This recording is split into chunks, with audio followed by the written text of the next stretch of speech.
Matapos ang 7 taon, hinatulang guilty ang 10 miyembro ng Aegis Juris Fraternity na sangkot sa pagkamatay ng nooy UST law student na si Atio Castillo.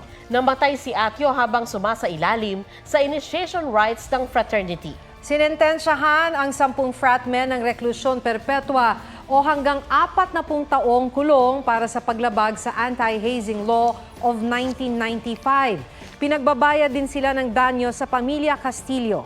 Hindi na nagbigay ng pahayag ang mga abogado at kaanak ng mga hinatulang guilty na naging emosyonal habang lumalabas sa korte.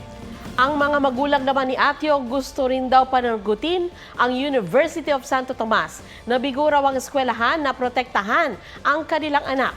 Sagot naman ng Dean ng Faculty of Civil Law, laging nagpapatupad ang UST ng mga patakaran para sa kaligtasan at kapakanan ng mga estudyante, pero may mga individual umanong binabalewala ito. Tinitiyak din daw nila ang safe environment at pinagbubuti ang mga hakbang para di na maulit ang trahedya. Huwag magpahuli sa mga balitang dapat ninyong malaman. Mag-subscribe sa GMA Integrated News sa YouTube. Sa mga kapuso abroad, subaybayan nyo kami sa GMA Pinoy TV at sa www.gmanews.tv.